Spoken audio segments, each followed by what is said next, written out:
mbote lisusu bandeko balandi ya tokomi wapi ndenge tomesana kokuta na biso na bino kosolola masolo bayimboka kosolola masolo ya Congo. Que demande le peuple congolais? Justice ya mboka Congo tozala yango wapi? Vital Kamerhe aza libanda 20 ans ya prisonnier ya Vital Kamerhe, 20 ans ya prisonnier ya Jamal, et comme dit 13 ans ya Kamerhe, et 20 ans ya Jamal. Est-ce que justice ya Congo ezala équitable? Tout équitable te Kamerhe kaka siko 13 ans yango ekokite. Que demande le peuple congolais? Réaction ya bana mboka eza ndenge nini? Ba congolais ba kolanda biso mokolo ya lelo to kosala bongo hommage malgré justice et la Covid. Justice ya Congo et la Covid-19. Amos Lubaki, Manis Kembole Foti Keloko. Justice ya mboka Congo et la Covid, et la grippe. Ils ont régné Mikolo, les justices de Bélango. Malgré mon collègue, ils ont bon hommage. Émission à l'élève, hommage.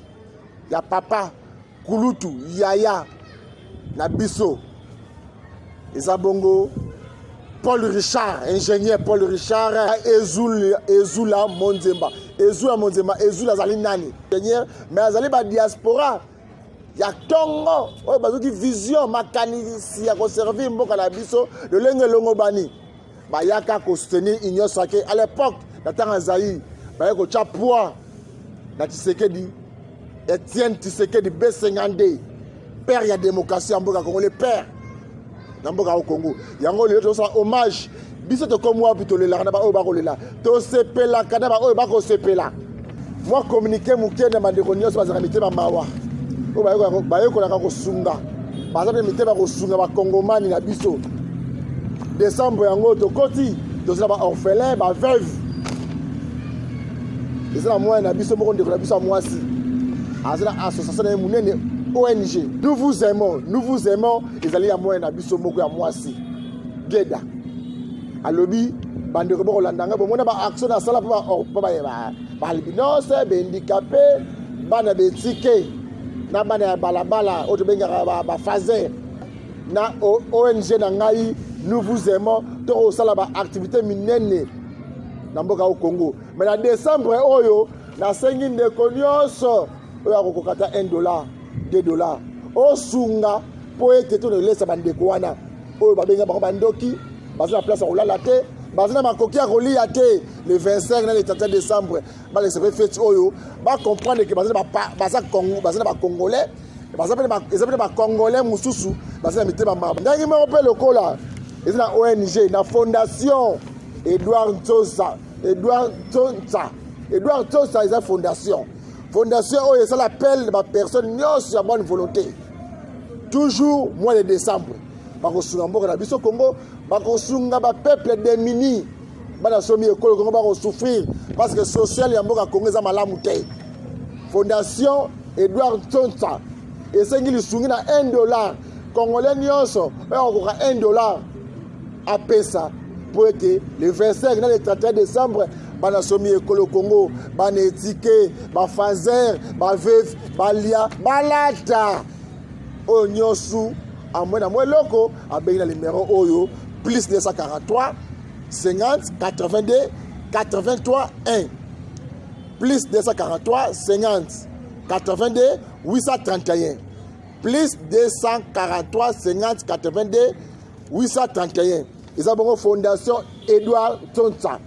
Ne basengi aide na bana mboka ba kongomani ba kolanda biso ozumo eloko obengi na numéro wana opesi pour le 31 dans le 25 décembre. Donc festivité au nyonso ya mois au mois de décembre oyo ba fazer ba netike ba mama veuve ba orphelin ba orpheline bali ya pemo malamu ndenge zalaka lokola momesano ndenge ndekoleze asala eloko na pesa muninga sourire mémoire toko honorer moko ya biso a outre kotika biso papa Ezulu a Monzemba Paul Richard ingénieur munene oyo a sacrifié bo jeunesse nyonso pour mboka Congo papa Paul Richard na bibo ya jeunesse nyonso l'équipe na kubundela ba Congomani kolobela biso atambole mikile ba poto mikile Afrika na Congo wa koloba ba conférence pemeni ya Mbuta Tshisekedi akufi kaka pemeni pe ya Mbuta Tshisekedi vérité état de droit.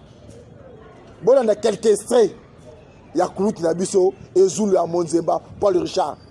Mémoire, Amos Rubaki Manis Kembolo tous les années par Oui, bande ko balandi to comme moi puis le to linga to sala bino bongo mémoire to ko la bongo na kulutu na biso politicien na mboka Congo papa Ezulu a Monzemba Paul Richard o azaki bongo mu compagnon munene ya Etienne Tshisekedi wa Mulumba mais na kati ya elema wana lelo to bosana ke elema moko bandeko ya commission permanente genre et famille enfant ya Assemblée nationale. Eza commission munene ya mboka na biso Congo lelo ba bongisa melulu ya kafu ba bengisa ba artiste comédien ba artiste musicien awa na salle de banquet na kati ya Assemblée nationale ba solo na ba makambo etali violence faite aux femmes ba bengisa ba artiste musicien pour atali sabango ndeni ba ko véhiculer message malamu tina fait fort ya mboka Congo de balandaka ba publicité de ba théâtre de ba musicien de ba yembaka ezalaki commission permanente otebike kamba maka na mwana somi ekolo Congo honorable Christelle Vwanga na vice nae honorable Charlotte Masiala et puis na bande comme sous ba honorable Moussa tengi ba komona bango ateme eza commission eza na ba député national mboka na biso Congo bazo bunda mala liboso na kati ya Assemblée nationale commission wana permanente et c'est la cause là toko tasiko na kati kuna na kati ya salle de banquet na libanda na to kota to landa makambu nini to milulu yango elekaki ndenge nini raconte ba artiste musicien na ba artiste comédien na ba député national ya mboka na biso Congo.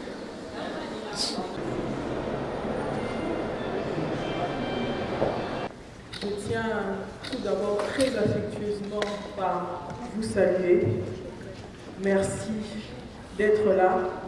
Merci d'apporter votre pierre à l'édifice, à cette cause commune qui est la condition de la femme, la condition de vos sœurs, la condition de vos femmes et de vos filles.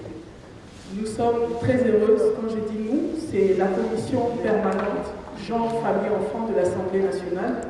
Nous sommes heureux de vous accueillir entre nos quatre murs, ici au Palais du Peuple, dans cette salle mythique, qui est la salle de banquet. Alors peut-être pour ceux qui ne sont pas au courant, nous célébrons les 16 jours d'activisme contre les violences basées sur le genre.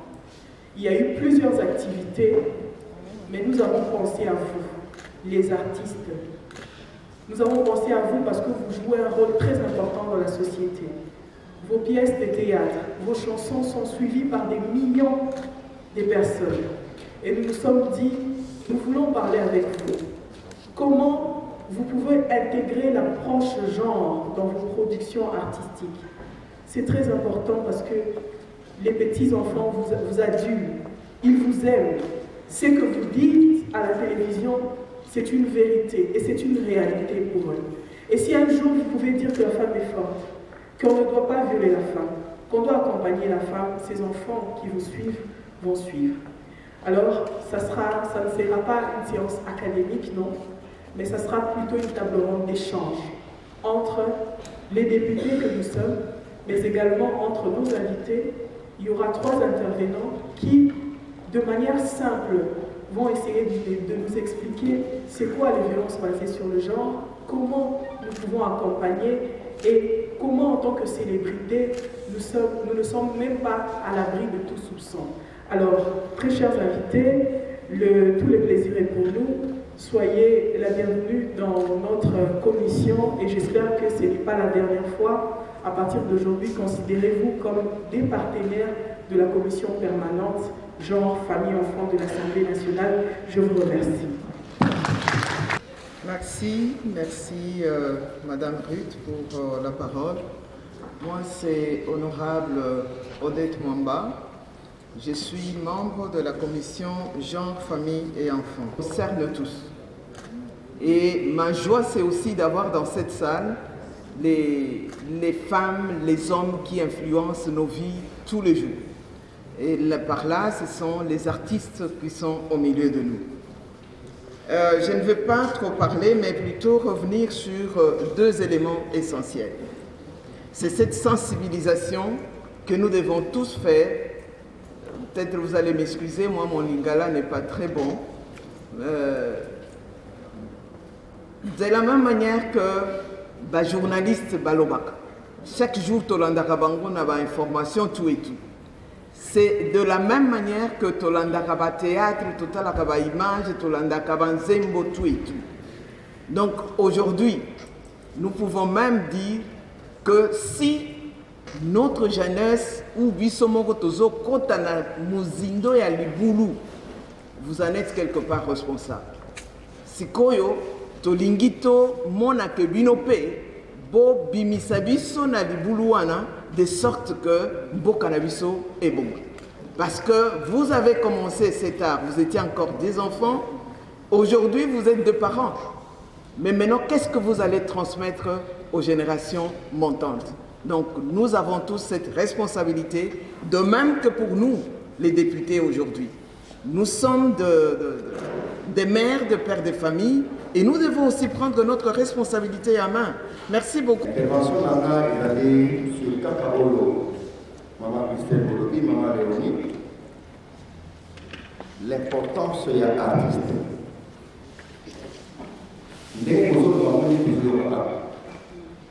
Mais ça, il y a l'importance, moi-même, ça dans la carrière. L'artiste, Azana Bana, Azana Moisi, comme Azana Bana, Nako. Artiste, il faut dire Foufou. Artiste, il faut dire Foufou. Artiste, il faut dire Foufou. Mais tant que vous avez valeur la biso tozoi ma to yebi na biso nene ya musuka kotana ko boli na artiste ni tozali tozali ko na mai atomeli ke ko sula ato sukuni de ko ni na fufu o sula ko ko na corona ato ko ya pompe c'est-à-dire que l'artiste avant qu'on ait la sans votre permission n'a sans soit la guerre. Donc, on est mieux de la terre au Tata, on est mieux de la terre c'est dans ce sens-là la donné. Mais l'artiste, tout le monde a découragement, ils sont tous les questions des années, moi par exemple, 60 ans maintenant, parce que nous avons 60 ans d'âge. Mais qu'est-ce que j'ai gagné, ils ont découragé, tout le monde a parlé de l'économie découragée dans la Royale. Alors, comment est-ce qu'ils ont et ils sont automatisés à malgré aussi la capacité de la française. Et puis, c'était dans ce qu'on y a parlé. Donc, et pas la question de quelqu'un. Donc, c'est un bon, on a étranger, qui vont faire un bon, on a oh, il y a eu un passage de la bonne là. Comment on va améliorer ce travail? Où est Freddy? Na kokende bina musika te. Na okai likamoko papa avocat na biso alo to lobawa bakangaki alobi babiloko moke bimaka lokola ba ketchi. So ba ketchi banini bolobi la kango mona yebani mbala moko. Yebani mbala moko oui. Kala le grand frère na ngaka bamba to lobawa. Makambo boye biso awa to yebi na biso za bana mikete. Biso pe to ko linga te likamba violence ba sala pona basi.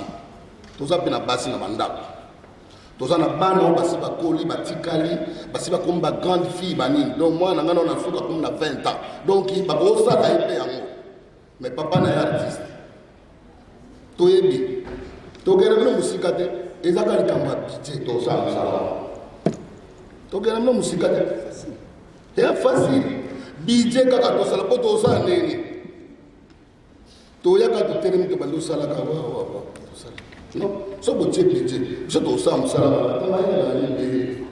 Bazalia, quand les Kabamba, tu vas bien Kabamba. Alors, ce qu'on va faire, c'est que va faire 3 minutes. Toyawa, binomo botelema, bobando seka susu.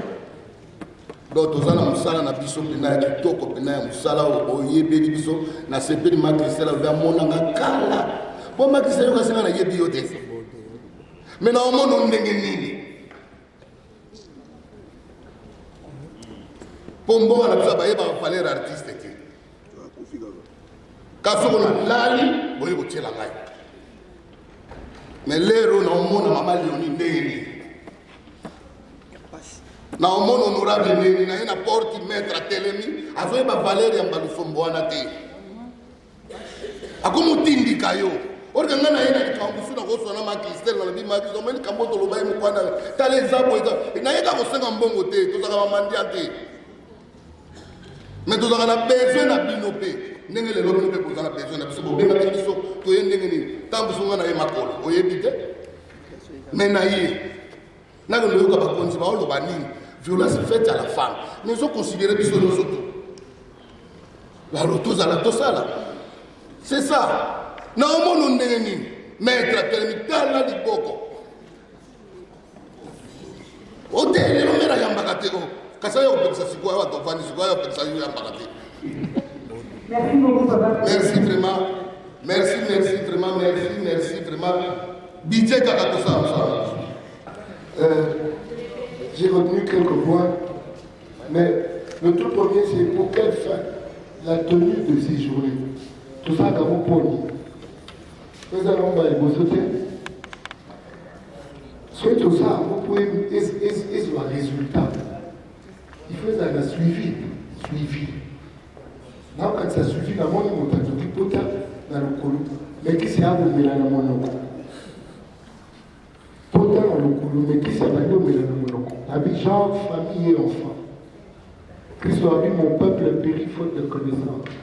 Le creuset de la connaissance, n'est-ce pas la famille? D'abord, dans le roi, l'État de l'histoire un organe citoyen. Le roi organise le mouvement de la cité. Il faut être un groupe. Genre, famille et enfants, je crois que éducation à cause éducation à cause culture, à cause santé, à cause il faut mettre ça en musique. Et c'est-à-dire, vous faites ça pour la télé ou bien vous faites ça pour l'organe qu'est le Congo, l'organisme qu'est le Congo. Congo a sa compagnie, c'est-à-dire que ceux qui genre, famille et enfants, malade des ânes ici, les colères, ça vient d'où pour la violence. Violence, c'est où tu vois, la famille, dans l'école, dans les écoles qui ont besoin d'instruction. Je crois que j'aimerais que nous soyons, nous réfléchissions en tant qu'organisme, c'est-à-dire menton. Ce qui j'ai pas ça, qui se bat comme la monoko, mais ceux qui n'ont pas soigné jeunes. Pour pas soigner la violence, il faut éducation et ça, il faut santé et ça, que partout, ça, l'éducation, pas ça, le global. Mais ce que ça va devenir cosmétique pour plaire à la télévision, c'est-à-dire que Malouba qui est écrit dans la télévision, comme il finit. La quantité dans la cimatouille, la suite. Merci beaucoup. Merci spécialement et je voudrais à la fin que les femmes ici présentes acclament fortement la présidente de la commission genre famille et enfants, et avec elle le président de la commission pour son travail très important. Madame, vous pouvez prendre valablement la femme. Vous êtes députée forte, efficace. De loin, nous vous suivons et le pays a besoin de vous. Ceci, avec comme a dit Jean-Paul tout à l'heure, les responsabilités sont transversales. Il s'agit ici genre, femme et famille, éducation, justice, mais qui est là, nous avons sous son contrôle. La justice a une part énorme dans la lutte de tout ce que nous pouvons faire. Sinon, quand nous nous violés, ils sont au pays qui sont pouvoir, nous le reconnaissez, de moraliser, de véhiculer des valeurs. C'est ça notre mission sociale. L'artiste est un véhicule des valeurs. Quand celui qui a créé déjà, même mon fils, au moins quand je tape, il faut qu'il change, qu'il rentre dans l'église. Mais puisque c'est son idole, nous avons cette responsabilité, nous la reconnaissons, mais mes prédécesseurs m'ont dit planifier la sensibilisation du ministère du genre, que ce ne soit pas de partout, que peut-être bon, il y a telle activité, mais puisque nous le savons, et ça va bon année, généralement, vous êtes au sous, pas bon année. Alors que tu bon année chaque boulot. Tout ce qui va gâter, vous planifier un mot dans ministère que nous allons sensibiliser dans le point où il y a une période où avec des artistes, tels que nous sommes là, ne nous dites pas que nous ne faisons rien, mais par contre, utilisez-nous. Lorsque les particuliers nous utilisent, c'est eux qui nous utilisent. Mais que l'État nous utilise. Tout ça, nous a enseigné. Et ce que je vais dire encore, c'est-à-dire que l'État nous accompagne. Et il y a l'influence par rapport au mariage précoce, non mariage, accouchement précoce. Il y a les coutumes et il y a l'environnement. C'est vrai, nous avons cette tâche de dire à la jeune fille d'éviter des grossesses précoces, de dire aux jeunes garçons de ne pas devenir père avant l'âge et tout ça, c'est notre responsabilité, mais l'environnement aussi. Il y a des choses, excusez-moi une parenthèse, j'ai une maternité dans le quartier 3 de Massina. Parfois c'est moi-même qui paye, ma frère et ma belle côte. Bah, 15 ans, 14 ans, ma boti, mbongo à la maternité, mais il y a loué 10 motos. Bah, c'est le cortège de la sortie de la maternité. Donc, il faut que je fasse un millier, ma bébé, bon, voilà un peu cet environnement. Chers amis, chers collègues, cette responsabilité nous incombe. C'est notre rôle social de sensibiliser, de parler. Merci pour la parole. La logique est sur la réponse à la vie. Nani le voyez, pour le public, ma parole est à la financière, les batailles financières, jeunesse, les leviers et tout. Mais bon, tu as mis sur ton sol à la salle. Et ça, tu as parlé à la Wanakata. N'est-ce pas pour ma mère? Celui qui doit la lune et la main, à commencer à la vision du bain. Soit il y a un peu de temps, mais soit il y a la vérité, n'est-ce pas la carte pour le rater. Ma maman ne doit pas le déposer la vérité. Donc, on dit qu'à l'isologue pour moi, dans le roi, ma maman s'est dit dans le roi, où est la vérité, où est la République, la vision. Le roi qui donne à 80% à la République, au bas de la vision, au bas de la défense de la vérité. Et non, dans le roi, dans la vérité, mais dans le cas de la motivation de l'eau. Merci. Merci beaucoup. En tout cas, pour réitérer sous ma sentiment à Bissot que c'est un plaisir d'abord dans bateau de Somaïe parce que la plupart d'entre eux te contactaient bon à l'eau bien avant-hier, mais pour se déplacer, tu as dit que l'agenda Nabino est bien chargé. Qu'on dit pour consacrer tant Nabino qu'on en pose où il y a la violence basée sur le genre. En tout cas, peut-être tout ça va monter pour remercier Bino. Mais du fond de notre cœur, tu as dit que les AP causes OESO concernés pour la communauté d'Abisso, va sinamiba l'union sur la communauté d'Abisso, donc État Libisso. Mettre les liens à dit impact, peut-être posant dans la société, binomo peut-être beaucoup, moi sans le vouloir, je n'ai pas voulu. Mais je peux me mettre devant et citer le nom de tout le monde. Debozana, je vous connais tout le monde. Par le nom, non seulement je vous connais par le nom, mais je peux vous rappeler. Je peux vous rappeler que non, tu avais fait telle pièce, je vous connais, alors que je n'ai fait aucun effort pour le faire. Ce qui veut dire que idéologiser toute une génération, rien que par votre façon de faire, et par votre façon d'agir. Je peux rappeler le Sobo, ma belle aînée, l'équipage, c'est notre enfance. Je peux rappeler à Massassi, quand il faisait un peu le bougre. Je peux rappeler à Rokabé, Rock, la publicité de Diamant, du margarine. J'étais enfant, mais c'est ici dans ma tête. Donc, je peux rappeler à la marmite de Kokambala, de tout le monde. Je vois Papa Kofi, je vois tout le monde. Massimo, Gabriel, tout le monde, je vous connais. Manda chante, merci, Guez, tout le monde. Excusez-moi avec la vieillesse, les yeux nous font défaut.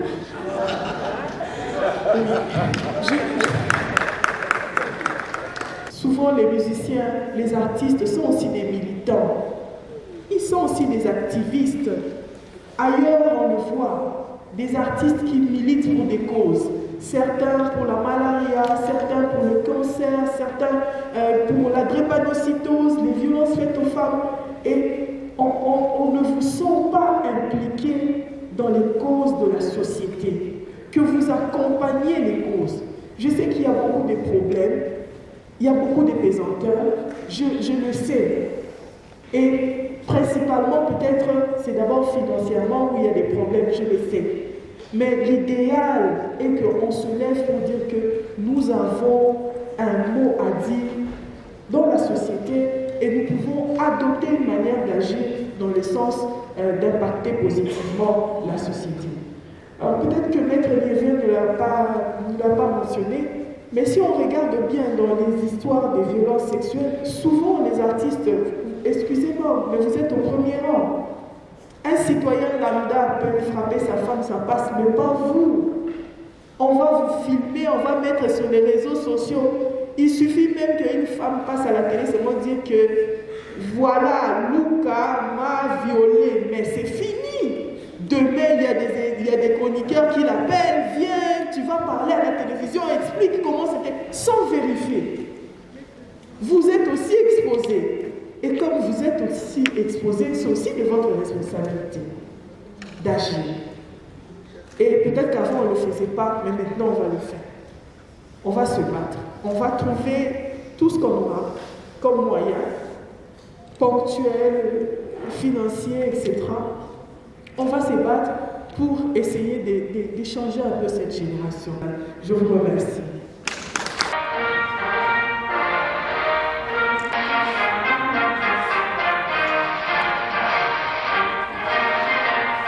Mbote ya Johnny. Mbote. Oui, le ba beng sibino awa na commission genre et famille Assemblée nationale pour bosso la makambo tali violence faite à la femme, violence pour na ba na biso, na ba famille na biso, to sécuriser yango. Yo en tant qu'artiste, donc tu ba réaction na. Donc normalement ba gens ya ba rencontre boy. Ba penser na biso ba artiste, comédien pe musicien ça sera bien. Pour ba na souci na biso. Biso peut on a devoir ya ko sensibiliser ba violence wana ba violence eza mutu nyonso tu lelo te lobité donc ba bisiko ka to bandango eza malamu te violence na mabele ko beta ko violer mutu na kokanga mwasi na makasi bitumba na mwasi donc eza na ba sorte belé donc yango na moni franchement faut s'impliquer penza parce que surtout bani ko loba bolobia on ka ndambo parce que to ba chaîne comme ebele to lobi na chaîne chaque fois to télémelango et ko sala bien.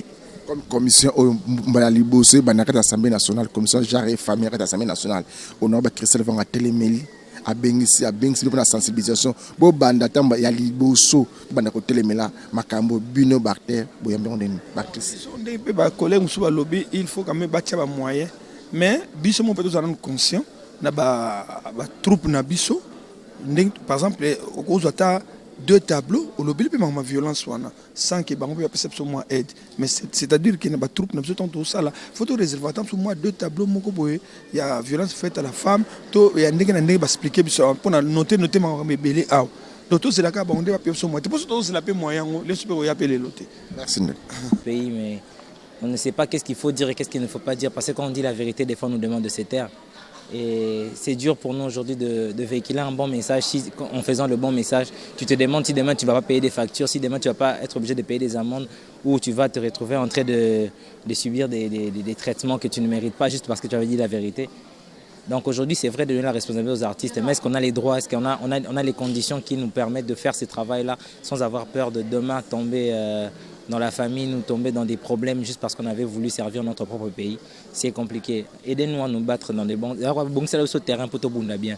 Toi, on a besoin de mais tu vas combattre ring, on a besoin de matin ring, on a besoin de quoi à la donc ils ont bénéficié pour nous. On a combat bon saring, tout ça est le boulot bien. Donc l'État doit nous aider nous à être en mesure de faire notre travail comme il se doit, avec une certaine liberté et avec une certaine aise. On est chez nous, on doit bien faire les choses. Et quand un truc ne va pas, laissez-nous le droit au moins de dire la vérité en disant que ça ne va pas et qu'on n'est pas content. Mais quand on ne peut pas vraiment parler, quand on ne peut pas vraiment raconter ce qui se passe, c'est un peu compliqué pour nous demander ensuite de venir éduquer la masse. Vous voulez qu'on éduque avec quoi? Avec des mensonges ou avec des vrais propos? C'est ça au fait le problème. Mais le Congo a beaucoup de problèmes.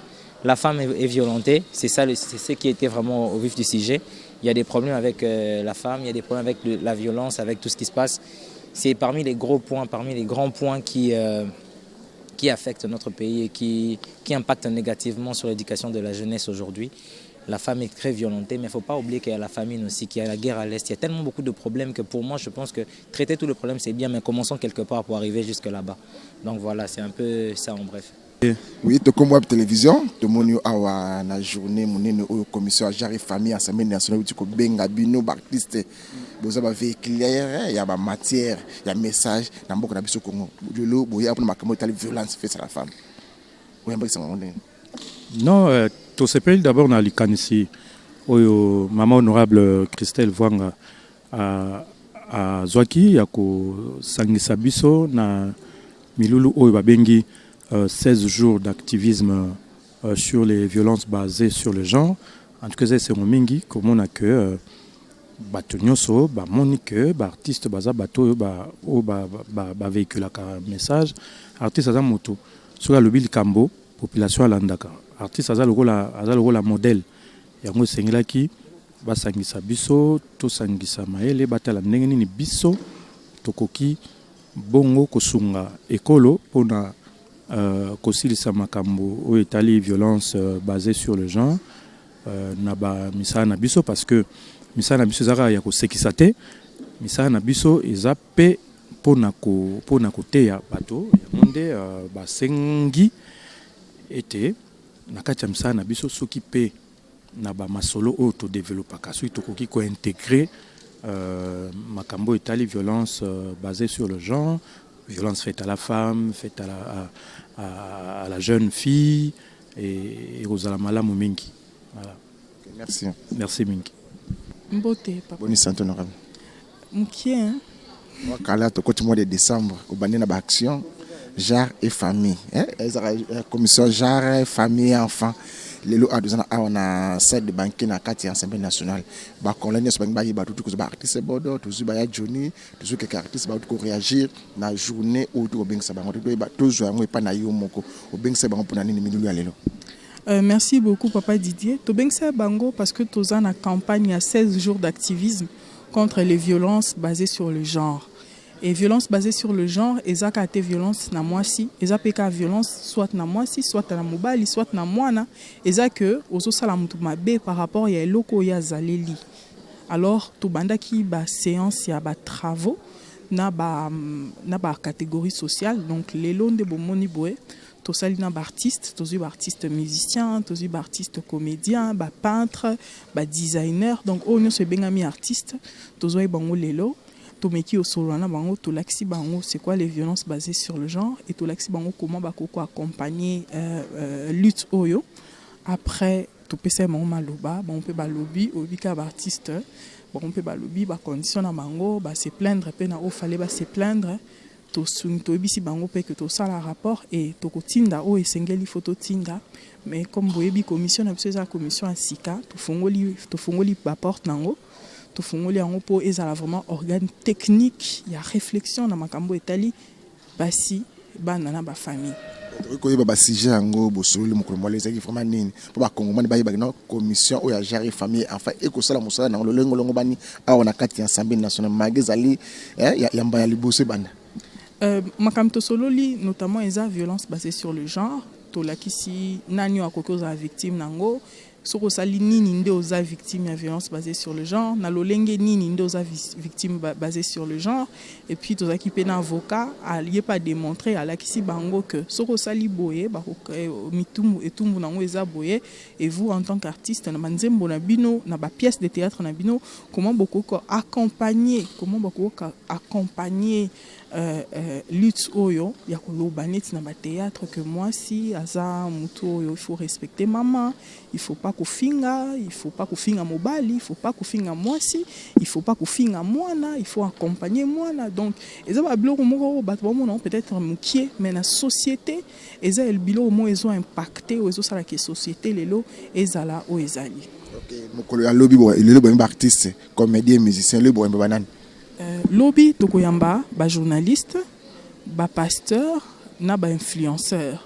donc Solana on peut tout ça la même séance de travail kolakisa bango violence basée sur le genre ezanini donc makamwana ni surtout lakisa bango. OK bande côté bolanda biso siko na la télévision moi message moko fort ya sensibilisation comme usa présidente ya commission wana olobi ke mbala liboso existe na kati ya Assemblée nationale moi message fana kopesa ba congolais nyonso ba na commission wana ezala ka déjà na kati ya Assemblée nationale oya kozwa likama akokwela akina nzela justice simbite aya bele bien mbango na Assemblée nationale ba ba kolandela makambo wana. Merci beaucoup. Bon, et ça un peu, on a un droit de l'homme.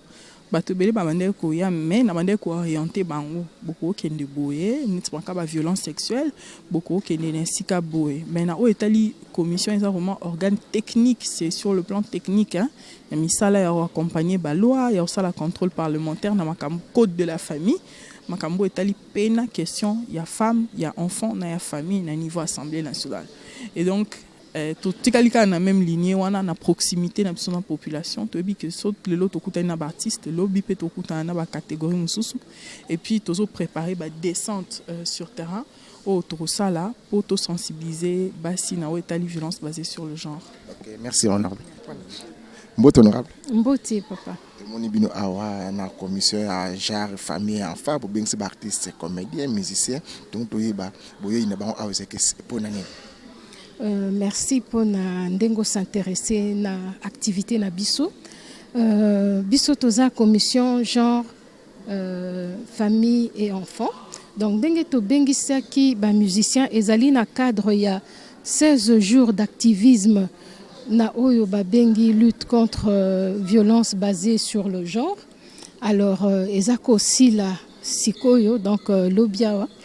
Donc to bengisaki bango parce que tomonaki que ba artiste baza batomoko oyo baza na pouvoir à makasi ya ko véhiculer makambo na kati ya société to lingaki to lakisa bango contribution na bango na kati ya oyo ba bengi lutte contre ba violence basée sur le genre que bazako de tenir pouvoir moko munene parce que batu batala ka bango bato balanda ka bango donc oyo bango bakoki ko zwa comme engagement pona ko aider na ko silisa ba violence basée sur le genre et koki ko za la contribution moko munene to pesaki netindaki sa tolobi omoni l'air bino ba artiste bojua ka makambo na bino ba scène na bino ceux qui vont transmettre eloko moko ezana anti-valeur boye barake eza lokola bombe moko ya destruction massive yo mutu moko okoki ko détruire société mobimba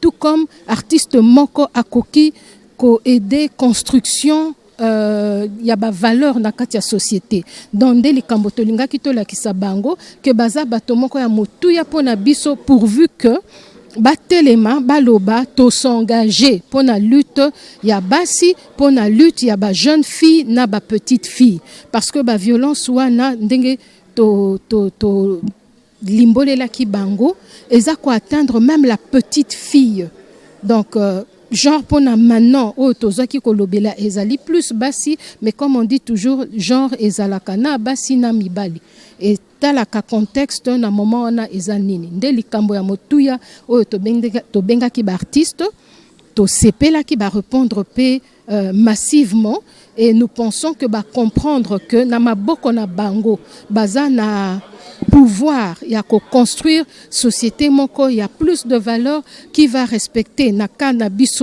la femme la petite fille et les protéger. Et les protéger madame tutandi biso sinobo kebabi ke mbala liboso na kati ya Assemblée nationale commission oye fongwama na Congo na biso to konyoka mebele stu biso ba panisa to yambaka mingi ba violer ba yibi ba bomi est-ce que tu es liké que ba congomani to ba landa biso siko ke combine boza ba kelemi beko bo telemi pour la commission wana solution ba congolais zoami pour na dossier tali ba viol na ba viol fait mineur viol de solution na zoami biso en tant que commission effectivement ambition na biso ezali to emmener ba solution na ba problème wana to komemango biso mon côté c'est pour ça on associe bato ndenge to bengaki lelo eza ba artiste lobby bato a média mais aussi na ndenge oyo to partager par exemple na mettre un des intervenants kolakisa que nécessité pe ezali biso tozwa le devant to soutenir ba texte de loi oyo ekoya ko renforcer lutte wana, hein? Donc nakanisi na kati ya ba détail tolobelaki accès à la justice, ba point nini oyo il faut komeka kotala pona accès à la justice ezala facile pona ba victime kotala pe ndenge nini kosala comment na lingala na ebité mais indemniser les victimes quoi, donc et comme effective tout ça. Alors biso en tant que commission toko continue ko ça musala na biso toko tala là où on peut soutenir ba texte de loi et comme memalu twana mosika lisusu toko salango, mais aussi toko benga ka bato oyo il faut to benga les interpeller pour na que faire avancer makambo. Donc nakanisi président Taloba qui prochainement peut-être toko bengi sa ministre à genre ko sololana e ba makambo mosusu toujours na état avancement. Si je dis que bah espérer c'est pas normal, nous sommes là, nous disons espérons que Bissopé na moment na biso na mandature na biso toko poser pierre de valeur na biso en tant que commission pour na ko faire avancer lutte contre les violences sexistes. Je vous en prie. Oui, bande ko balandi ya to comme moi tu kolanda bongo moi débat artiste ba honorable maître Lieve Alizadel ameki pe ko sosola moi mukena makambo et les violences.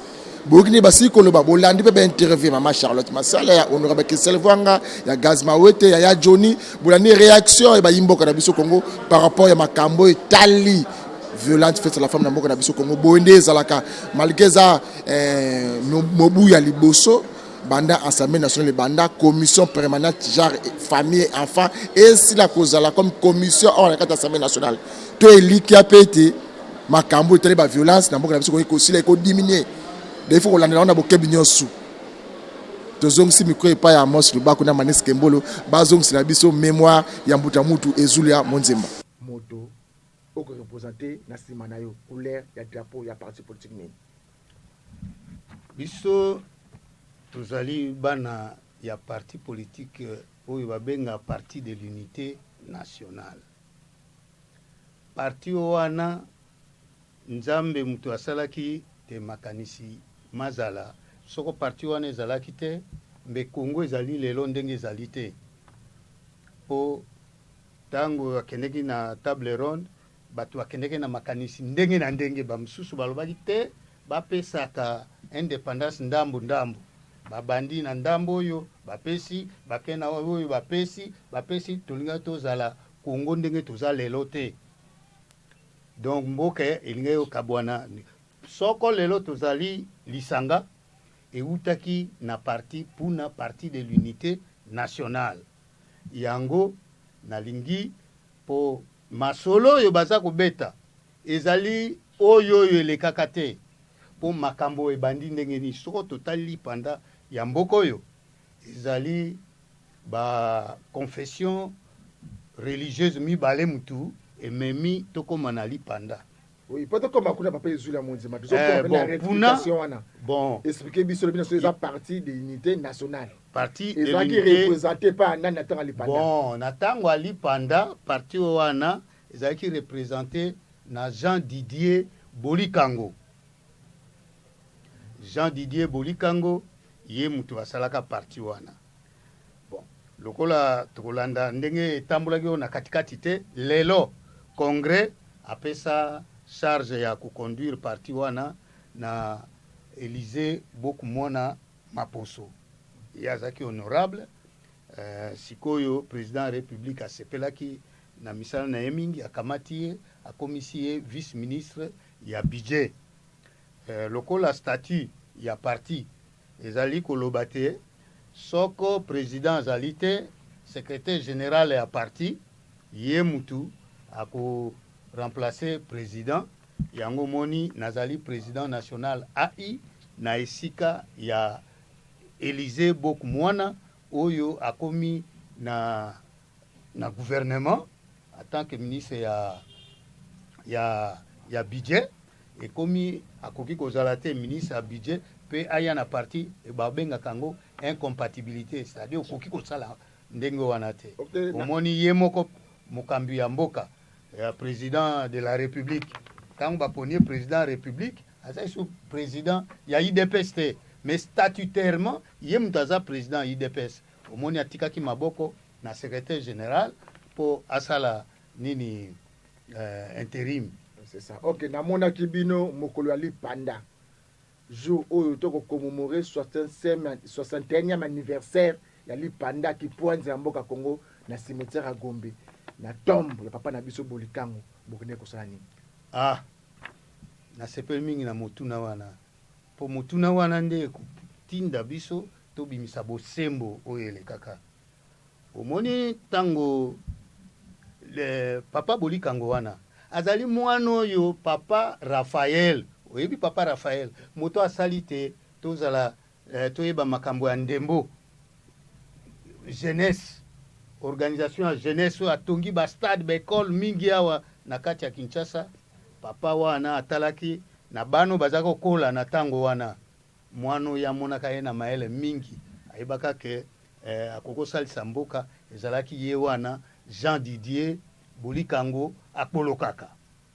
Jean Didier Bolikango akbolokaka na 1930 parce que makambo indépendance na biso ebandi wana fumuki mbangu pe yango ntango nalobi ba église ba nini confession mibale eza catholique na kimbangiste fumuki mbangu abandi makambo na ye bon biso tokokoto ya yete po nazali molobeli apuna oya bango mokolo molobeli na bango akoya mais biso nyonso na puna na nini fumuki mbangu ba ebanda lelo wa bobenga kintwadi ebandaka na 1930 eloko nini elekai na 1930 na 1930 papa Raphaël de la Quétule de Riov asalisaki abengaki amoni ke abimisi bana mingi oyo ba ya mayele alobi bon mais loka bokomi mingi bozala sima ya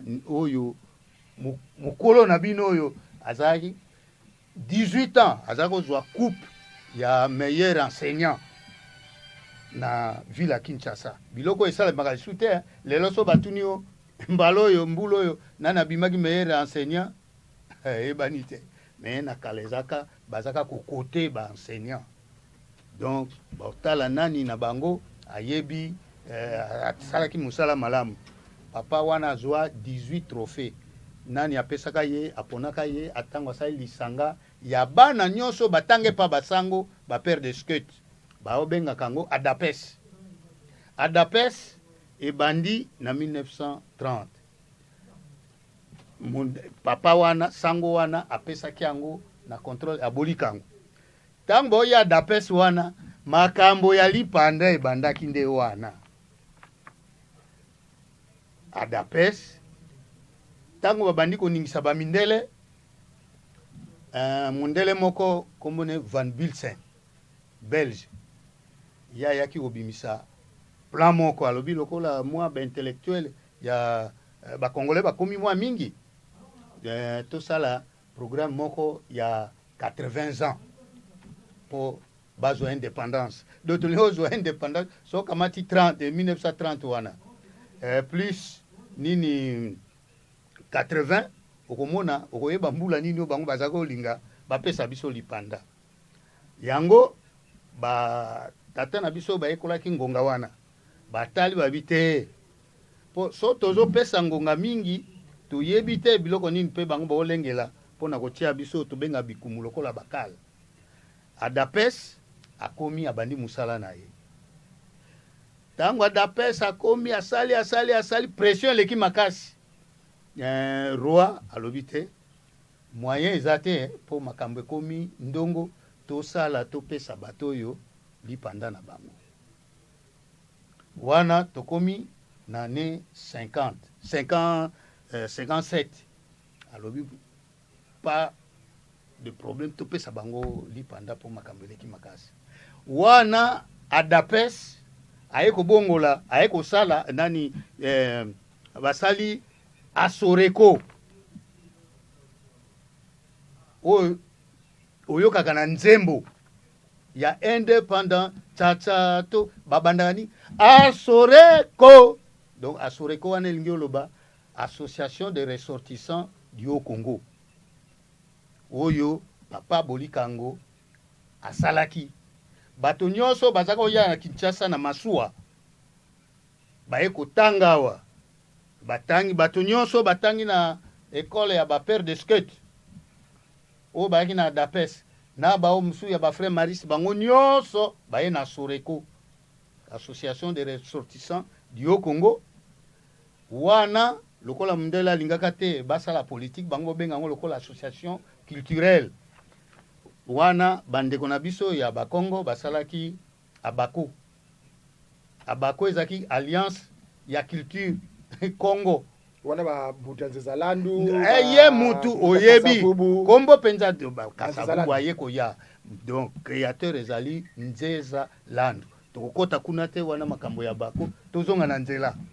Alors nani tang basali nini Asoreko abandi kotia mondele moto.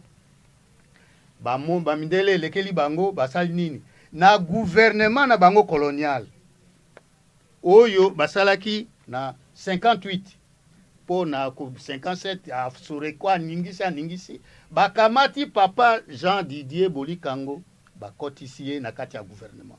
Azali le seul congolais oyo azaki na gouvernement ya bamindele ya bacolon na poste ya commissaire général adjoint à l'information au Bobenga Kalelo, vice-ministre de l'information. Donc Bolikango azalaki yango na 57. Tango wana na 57 pe ba kosala ba élection na ba commune. Oyo papa Diomi Gaston azwaki na Ngirigiri, oyo papa Joseph Kasavubu azwaki na Dendal o Bobenga Kasavubu lelo po bati kombo na ye, oyo papa Lutula azwaki na nini na commune ya Kinshasa. Oyo Esanza azwaki na Barumbu, oyo nani papa Zoao azwaki yazalaka ko babenga premier bourgmestre lelo to bengaka gouverneur. Donc biloko wana eleki pression bango bakasa so basali boye pression ko diminuer. Par contre tango bapesi bandeko mwa banini wana bazui sous pression ye makasi mondela lobite soko boye to kende na table ronde po Asoreko azako ningisa kaka yango moni soko tina mutu batu nini o bazali ba observateur ya makasi ya société eza baye mbinzemboti ba artiste ba tango bakendeki ba politicien ba leader bakendeki bango moko te ba memaka na ba observateur wana ya société bakende batala ndenge bakobunda kuna. Alors tango bakomi papa Bolikango a créé cartel yaba unitariste et nationaliste. Cartel wana ezaki komi opposé na o yaba fédéraliste. Fédéraliste bato balobaki no ba pesa ba Congo indépendance na bango à part si mabalanda ba pesa Équateur ya ye à part ba pesa province orientale ya ye indépendance à part Katanga jo ya ye à part Kasai pa jo ya ye à part parce que tango wana tozalaka na ba province motoba. Donc Bandundu azalaka na ni bazalaki na compte ya province de Léopoldville. Bon soko ba pesi na province ya Léopoldville bango ni batu ya ba Congo bazalaki koloba ke ekoma ni leo capitale na biso nyonso ezala na compte ya république na bango. Alors papa Jean Didier asepelaka na makanisi wana te.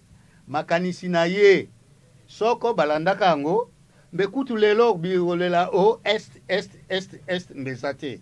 Po yalo baka nini? Yalo bi lokola déjà bamindele basali biso plan. Baolo banini Congo belge, Rwanda et Burundi. Donc pona ye abi tala occasion yango yo. Tango tokosala tozui indépendance ba pesa biso indépendance mobimba. Tosala République du Congo, Rwanda, Burundi. Na sens que bango wana baparti wana nyonso eya na kati ya Congo. Donc président ya Congo ye mutu akozala président nango soko balingi kosala mwa autonomie bapesi par exemple Rwanda azaka na mwa premier ministre na ye, Burundi premier ministre na ye, ndenge ezali na royaume britannique omoni ba écossais bazana na bango bani te système wana eza kaka na ba britannique na Angleterre okuta Angleterre te na britannique parce que Angleterre aza na premier ministre na ye, Écosse aza na premier ministre na ye, donc Irlande aza na premier ministre na ye, mais nani Rwanda bango moko lokwa siko baza na reine moko.